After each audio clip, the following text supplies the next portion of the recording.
दीपावली का पर्व था और दुकानदारों ने अपनी मिठाई की दुकान को छोटे छोटे बल्ब व रंग बिरंगे फूलों से सजा रखा है। तभी उस दुकान के ऊपर कुछ पुलिस वाले आ जाते हैं और वहां आकर वो अवैध रूप से वसूली करने लगते हैं। पुलिस वाले दुकानदार को अपनी वर्दी का रौब दिखाते हुए उसे डराते धमकाते हैं। इस दृश्य को सामने बैठा एक भिखारी देख रहा होता है तो वो भिखारी सामने से उठकर उस मिठाई की दुकान पर आ जाता है और पुलिस वालों से कहता है कि तुम कानून के रक्षक हो, भिक्षुक बनने की कोशिश मत करो, तुम ये जो कर रहे हो वो ठीक नहीं कर रहे हो, तुम्हें ऐसे नहीं करना चाहिए। तो पुलिस वाले भिखारी से कहते हैं कि तू हमें कानून सिखाएगा, क्या गलत है क्या सही है, क्या हमें बोलना चाहिए क्या हमें नहीं बोलना चाहिए, हम बताते हैं हम कौन हैं और कानून क्या चीज़ है, हम सिखाते हैं कानून क्या होता है। तभी उनमें से दो पुलिस वाले उस भिखारी की बाजुओं को दोनों तरफ से पकड़ लेते हैं। बाजुओं को पकड़ते हुए उसे घसीटते हुए जीप के अंदर ले जाकर बैठा देते हैं और कहते हैं कि अब हम दिखाते हैं कि कानून क्या चीज़ होती है, हम तुझे एक ही मिनट में हवालात में बंद कर देंगे। जैसे ही भिखारी जीप में बैठ जाता है और तभी वो पुलिस वालों को अपना आइडेंटिटी कार्ड दिखाता है। दोस्तों, कौन थे वो भिखारी और वो वहाँ बैठकर क्या कर रहे थे? कहानी की पूरी सच्चाई जानने के लिए वीडियो को शुरू से लास्ट तक ज़रूर देखना है और वीडियो को बीच में भी स्किप नहीं करना है। और फिर वही आगे बढ़ने से पहले यदि आप मेरे चैनल पर नए हैं, लाइक और सब्सक्राइब जरूर करना है और वीडियो को ज़्यादा से ज़्यादा शेयर भी करना है। और यदि वीडियो आपको अच्छी लगे तो कमेंट बॉक्स में आप अपनी राय रख सकते हैं। और समय को ख़राब ना करते हुए हम चलते हैं कहानी की तरफ। कहानी की शुरुआत करते हैं। दोस्तों, ये कहानी है उत्तर प्रदेश में एक छोटे से गांव में। स्कूल में एक लड़का पढ़ता है जिसका नाम अमर होता है। अमर के जो पिताजी हैं वो किसान आदमी हैं, उनके पास काफ़ी पुश्तैनी ज़मीन है और अमर के जो पापा हैं वो अपनी ज़मीन पर खेती बाड़ी करके अपना जीवन व्यतीत करते हैं। अमर के पापा अपने बेटे की पढ़ाई पर पूरा पूरा ध्यान देते हैं। वो उसको अच्छे अच्छे संस्कार सिखाते हैं, उसको वो ईमानदारी का पाठ भी सिखाते हैं कि ईमानदारी का पाठ भी उसको पढ़ाते हैं। जैसे जैसे समय बीतता है और अमर की जो स्कूली जो एजुकेशन है, जो स्कूल की 12वीं तक की जो पढ़ाई है वो पूरी हो जाती है। अब अमर को इतना ज़रूर पता चल गया था कि कौन सा टेस्ट देकर किस पोस्ट को हासिल किया जा सकता है।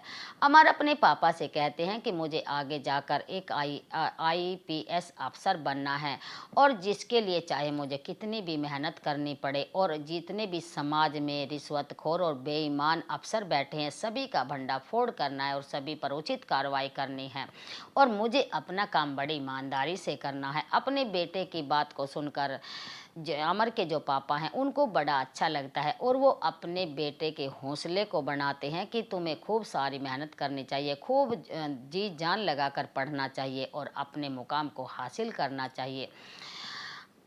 अमर अपनी ग्रेजुएशन की पढ़ाई करने के लिए कॉलेज में एडमिशन ले लेते हैं और ग्रेजुएशन की पढ़ाई के साथ साथ वो सरकारी नौकरी की भी तैयारी करते हैं। और जैसे जैसे समय बीतता और समय के साथ साथ अमर की एजुकेशन की पढ़ाई जो ग्रेजुएशन की जो पढ़ाई है वो भी अच्छे नंबरों से पास हो जाती है। अब अब अमर को यूपीएससी का टेस्ट देना है और यूपीएससी के टेस्ट के लिए उसे कोचिंग लेनी है और कोचिंग के लिए उसे दिल्ली जाना है। तो अमर अपने पापा से कहता है कि मुझे यूपीएससी का टेस्ट देना है जिसकी तैयारी के लिए मुझे दिल्ली जाकर कोचिंग लेनी है। तो अमर के जो पापा हैं अपने बेटे को दिल्ली कोचिंग के लिए भेज देते हैं। वो समय समय पर उसको पैसा भेजते हैं और अपने पढ़ाई के लिए कहते हैं कि तुम्हें जी जान से मेहनत करनी चाहिए और उसका हौसला बनाते हैं। जैसे जैसे समय बीतता है और समय के साथ साथ अमर की जो मेहनत है वो रंग लाती है और उसका यूपीएससी का जो टेस्ट है वो क्लियर हो जाता है और अमर एक आईपीएस अफसर बन जाते हैं। और जैसे ही आईपीएस अफसर बनने की जो खबर है वो अपने पापा को देते हैं तो उनको बड़े ही अच्छा लगता है। अमर एक आईपीएस अफसर बनकर अपने गांव में आ जाता है तो अमर का जो स्वागत है अपने गांव में फूल माला और ढोल बाजों के साथ किया जाता है। कुछ दिन तक तो अमर अपने पापा के साथ रहते हैं, उसके बाद वो अपनी ट्रेनिंग पर चले जाते हैं। अमर ट्रेनिंग करने लगता है, अमर की ट्रेनिंग हो जाती है और अमर की जो पोस्टिंग है एक जिले में हो जाती है। और जिस ज़िले में अमर की ट्रेनिंग थी, अमर अपने काम को बहुत ही मेहनत और ईमानदारी से करता है और उसके जो एरिए में जितने भी रिश्वतखोर बेईमान अफसर बैठे थे, व्यक्ति थे, तो वो सब पर शिकंजा कसना शुरू कर देता है और सब पर उचित कार्रवाई करता है। अमर के ज़िले में एक नेता थे जिन्होंने सरकारी पैसे में काफ़ी घोटाला कर रखा था।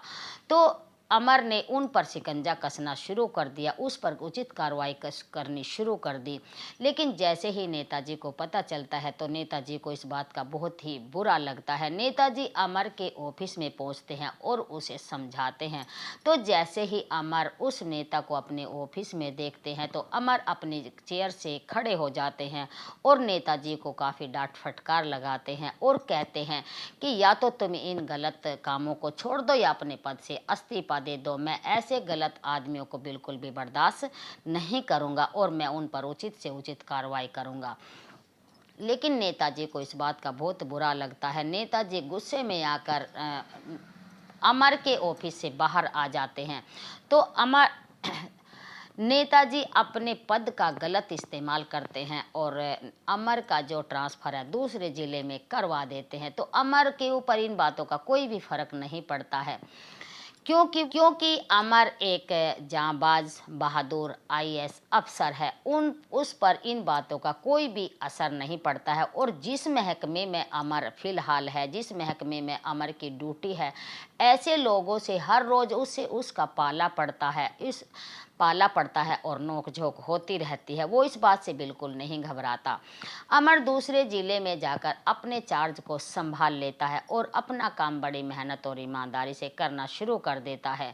और जैसे ही वहाँ के लोकल जो व्यक्ति होते हैं, जो दुकानदार हैं, उनको सबको ये पता चल जाता है कि जो नए आईपीएस अफसर आए हैं वो बहुत ही नेकप्रिय और न्यायप्रिय और सबके साथ न्याय करने वाले इंसान हैं। तो सभी को बहुत अच्छा लगता है और आसपास चर्चा होने लगती है, क्योंकि इनसे पहले जो भी अफसर यहाँ आया था तो उस समय उनको बहुत ही दिक्कतों का सामना करना पड़ता था। वो काफ़ी परेशान रहते थे। सभी लोकल जो व्यक्ति हैं और जो दुकानदार हैं, सभी एक कोरा पेपर लेते हैं और उस पर अपनी शिकायत लिखनी शुरू करते हैं और सभी दुकानदार अपनी शिकायत लिखकर और आईपीएस अफसर के ऑफिस में दे देते हैं। और जैसे ही आईपीएस अफसर जो हैं इस शिकायत को पढ़ते हैं तो उनको बहुत ही बुरा लगता है और वो पहले तो सोचने लगते हैं कि यदि जो पुलिस डिपार्टमेंट को बदनाम करने का कहीं जनता का कोई इरादा तो नहीं, कहीं जनता इस पुलिस डिपार्टमेंट को बदनाम तो नहीं कर रही है। लेकिन फिर भी वो इस बात पर सोचने पर मजबूर हो जाते हैं कि कोई ना कोई तो कारण ज़रूर होगा। वो अगले दिन जितने भी अमर के एरिए में जो पुलिस चौकी थी, पुलिस थाने थे, सभी के इंचार्जों को अपने ऑफिस में मीटिंग के लिए बुलाते हैं। तो सभी जो इंचार्ज हैं, जो पुलिस थाने के जो अफसर हैं, सभी अमर के ऑफिस में मीटिंग के लिए आकर अपनी अपनी सीट पर बैठ जाते हैं और उसके बाद आईएएस अफसर जो अमर हैं वो भी आ जाते हैं। जैसे ही आईपीएस अफसर की जो एंट्री है ऑफिस के अंदर होती है तो जितने भी वहाँ पर जो पुलिस महकमे के जो लोग बैठे हुए थे वो सभी अपनी चेयर से खड़े हो जाते हैं और आईपीएस अफसर का वो मान सम्मान करते हैं। तो जैसे ही आईपीएस अफसर अमर अपनी चेयर पर बैठने लगते हैं तो वो हाथ का इशारा करते बैठने के लिए सभी के हाँ, तो वो अपने बैठने के लिए वो हाथ का इशारा करते हैं तो वो सभी अपनी चेयर पर जैसे ही आईपीएस अफसर अपनी चेयर पर बैठने से पहले सभी की तरफ अपने हाथ का इशारा बैठने के लिए करते हैं तो सभी अपनी अपनी सीट पर बैठ जाते हैं और मीटिंग शुरू होती है। तो आईपीएस अफसर सभी से कहते हैं कि भाई यहाँ पर जो है, जो इस एरिए में है, अवैध रूप से जो वसूली हो रही है उसको तुम करते हो या नहीं करते हो, इसका क्या कारण है। तो जो जितने भी अफसर वहाँ बैठे हुए थे, जितने भी जो हवलदार थे, जो सिपाही थे, जो एसएचओ थे, जो भी थे, तो वो सब कहने लगते हैं ये गंदा काम हम नहीं करते, यदि आपको यकीन नहीं आता तो आप इसकी जांच भी करवा सकते हैं। तो आईपीएस अफसर जो है वो सोचने पर मजबूर हो जाता है कि ठीक है, उनको यकीन हो जाता है और वो अपनी जांच को यहीं पर बंद कर देते हैं और सभी अपने जो थाने हैं, जो चौकी है, सब उसमें चले जाते हैं। मीटिंग समाप्त हो जाती है। लेकिन अगले ही दिन एक शिकायत इसी तरह की और आ जाती है कि हमारे यहाँ से अवैध रूप से वसूली की जा रही है, आप इसकी जांच जरूर से ज़रूर करवाइए। तो जैसे ही जो आईपीएस अफसर के पास ये शिकायत आती है तो वो इस बात पर सोचने पर मजबूर हो जाते हैं कि कल तो ये सभी इस चीज़ से इनकार कर रहे थे, लेकिन एक शिकायत ये दोबारा से फिर आ जाती है। आईपीएस अफसर जो होते हैं, अमर जो होते हैं, वो अपनी एक मीटिंग रखते हैं, हाँ, एक टीम बनाते हैं और उस टीम को अपने साथ ले जाने के लिए तैयार हो जाते हैं। लेकिन फिर वो मन ही मन सोचने लगते हैं कि कहीं मेरी मीटिंग में तो जो अवैध वसूली जो अफसर करते हैं, जो पुलिस वाले जो अवैध वसूली करते हैं, कहीं जो उनका कोई भी जो दोस्त है, जो उनके मिलने वाले, कोई मेरी मीटिंग में तो नहीं होगा। यदि मेरी टीम में, तो जैसे ही आईपीएस अफसर जो अमर हैं वो इस बात पर सोचने पर मजबूर होते हैं और वो काफ़ी गहराई से सोचते हैं कि यदि मेरी टीम में उनकी जो वसूली करने वालों का जो दोस्त है, कहीं मेरी टीम में तो नहीं है। यदि मेरी टीम में हुआ और मैं जांच करने के लिए जैसे यदि जाता हूं तो उनको जो मेरी टीम के अंदर जो उनका यार दोस्त कोई जो होगा तो उनको खबर कर देगा। तो इस तरीके से तो हमारी जांच नहीं हो पाएगी, कुछ और ही करना होगा। वो गहराई से सोचने लगते हैं। तो उनके दिमाग में एक आइडिया आता है कि इसको मैं गुप्त तरीके से करूँगा, इसको मैं खुद ही अकेला करने की, इस जांच को खुद ही अकेला करने की कोशिश करूँगा और इस जांच को मैं गुप्त तरीके से करूँगा ताकि किसी को भी पता ना चले और उनको मैं अवैध वसूली करते हुए रंगे हाथों से पकड़ना चाहता हूं। आईएएस अफसर अमर जो होते हैं वो 2-3 दिन की छुट्टी ले लेते हैं और 2-3 दिन की छुट्टी लेकर बहाने से चले जाते हैं और वो एक आर्टिस्ट के पास पहुंचते हैं। वो अपना हुलिया बदलवाते हैं और वो एक भिखारी का रूप धारण कर लेते हैं। वो अपने मुख पर मखोटा बनवा लेते हैं कि ताकि मेरी किसी को पहचान ना हो।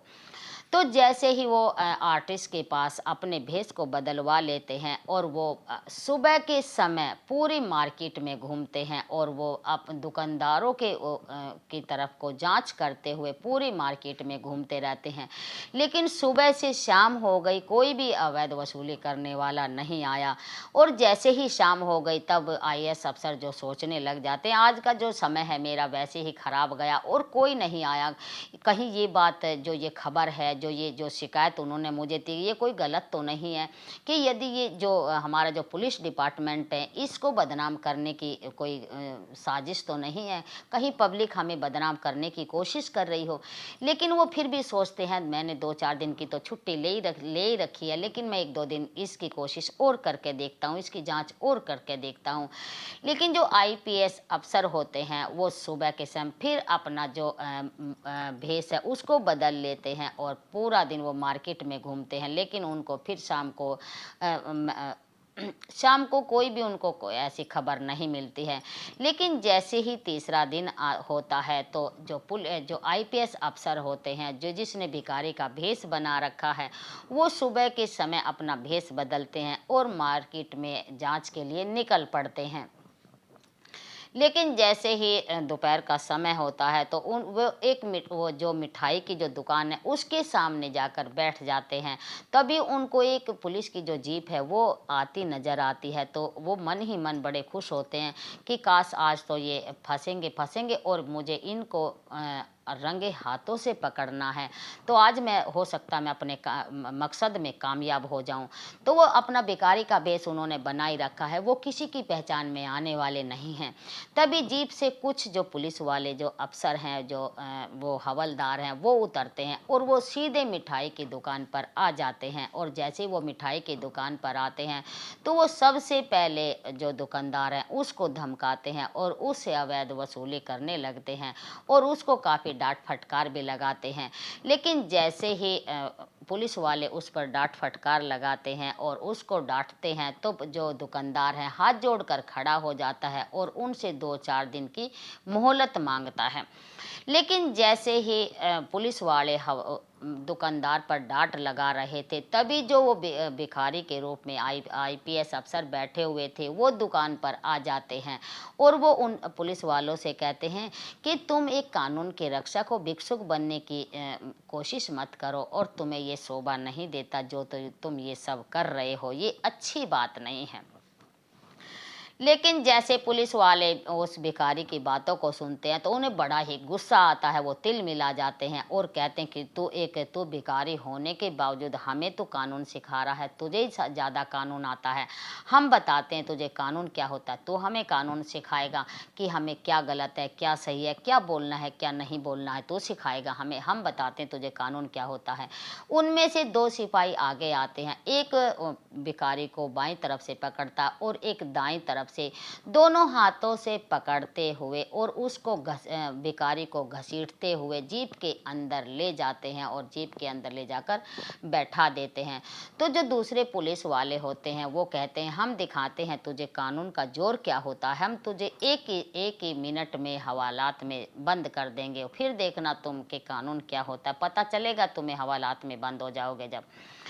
तो जैसे ही जो पुलिस वाले उस भिखारी को गाड़ी में बैठा लेते हैं, तभी जो वो भिखारी हैं तो वो अपनी जेब से आइडेंटिटी कार्ड दिखाते हैं और जैसे ही पुलिस वाले आइडेंटिटी कार्ड को देखते हैं और वो एक ही दम से घबरा जाते हैं कि ये जो अफसर है यहाँ क्या कर रहे हैं, इस बेस में क्या कर रहे हैं। तो वे उनसे माफ़ी मांगते हैं, उनके पैर पकड़ते हैं, उनकी खुशामद करते हैं।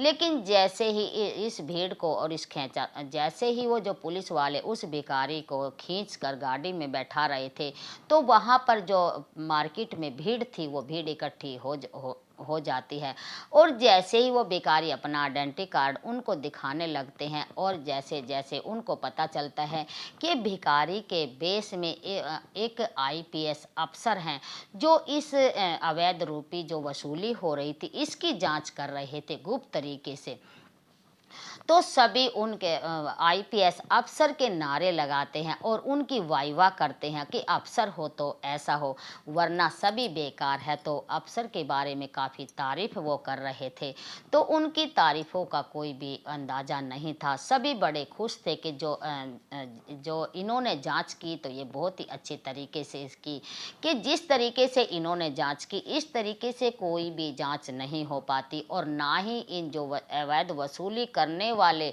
अफसरों की पकड़ नहीं होती, इनके बारे में पता ही नहीं चलता। तो ऐसे तो ये साफ साफ झूठ बोल देते।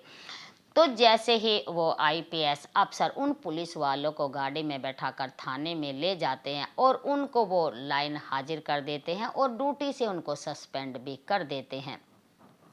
लेकिन जैसे ही अगले दिन फिर ऑफिस में मीटिंग रखी जाती है और मीटिंग में उनके पुलिस वालों के जो अवैध वसूली कर रहे थे उनकी ऑफिस में वीडियो भी दिखाई जाती है, क्योंकि जब वो वसूली कर रहे थे जो उनके जो भिखारी के जो घसीट कर गाड़ी में बैठा रहे थे उनसे माफ़ी मांग रहे थे, वो सब कुछ उन्होंने कैमरे में कैद कर लिया था और वो सब कुछ ऑफिस में उनको दिखा रहे थे और कह रहे थे कि यदि कोई भी आइंदा गलत काम करेगा तो उसके साथ भी ये सब कुछ हो सकता है।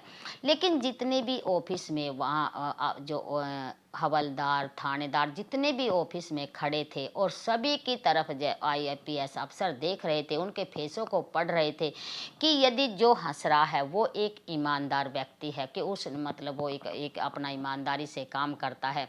लेकिन कुछ वहाँ ऐसे भी खड़े थे जो थोड़ा बहुत गलती कर दिया करते थे। लेकिन उन्होंने ये सब कुछ जो मंजर है वो कैमरे में कैद कर लिया था और सभी को इस वीडियो को दिखाया, ऑफिस में ले जाकर दिखा दिया था कि जो भी गलत काम करेगा तो उसके साथ ये सब हो सकता है। लेकिन ये अगले दिन ये खबर पूरे एरिए, पूरे पेपर और पूरे न्यूज़ पर दिखाई जाती है कि जो आईपीएस अफसर हों तो इस अगले दिन ये खबर पूरे एरिए, पूरे भारत न्यूज़ और न्यूज़पेपर और चैनलों पर दिखाई जा रही थी कि एक ईमानदार आईएएस अफसर ने एक जो अवैध रूप से वसूली करने वाले जो पुलिस वाले थे उनका जो भंडाफोड़ किया है, उनको कैमरे में कैद किया है। अफसर हों तो ऐसे हों और सभी को अपना काम ईमानदारी से करना चाहिए। जैसे ये खबर अमर के गांव में पहुंचती है, उसके पापा के पास पहुंचती है, तो उसके पापा का फ़ोन अपने बेटे के पास में आता है और वो अमर के जो पापा हैं अपने बेटे को काफ़ी शाबाशी देते हैं और कहते हैं कि बेटे गांव में आस-पास जैसी भी जिसको भी इस खबर का पता चल रहा है, सब मुझे बधाई देने के लिए आ रहे हैं कि तुम्हारा होनहार बेटा और बेटा हो तो ऐसा हो, बाकी ना हो। तो सभी मुझे बड़ा मेरा हौसला बना रहे हैं और मेरा तुमने आज सीना जो गर्व से चौड़ा कर दिया है और मुझे आज बड़ी खुशी मिल रही है कि जो मेरे बेटे ने मेरा जो सीना है वो गर्व से चौड़ा कर दिया है। तो इस बात की आज मुझे बड़ी ही खुशी हो रही है। तो जो अमर आईपीएस अफसर हैं वो भी काफ़ी प्राउड फील करते हैं और वो अपने अपने ओहदे पर रहकर अपने जो उनका जो अपने ओहदे पर रहकर अपने काम को बड़ी मेहनत और ईमानदारी से करते रहते हैं। दोस्तों, एक आईपीएस अफसर ने छोटे से बचपन से एक सपना देखा था। उसने काफ़ी मेहनत करी और काफ़ी मेहनत करके अपने सपने को साकार किया, अपने मुकाम पर पहुँचे और एक आईपीएस अफसर बनकर जितने भी बेईमान और जो ये रिश्वतखोर लोग थे सबका उसने सफाया कर दिया और एक अपने जो काम को बहुत ही अच्छे तरीके से उन्होंने निभाया।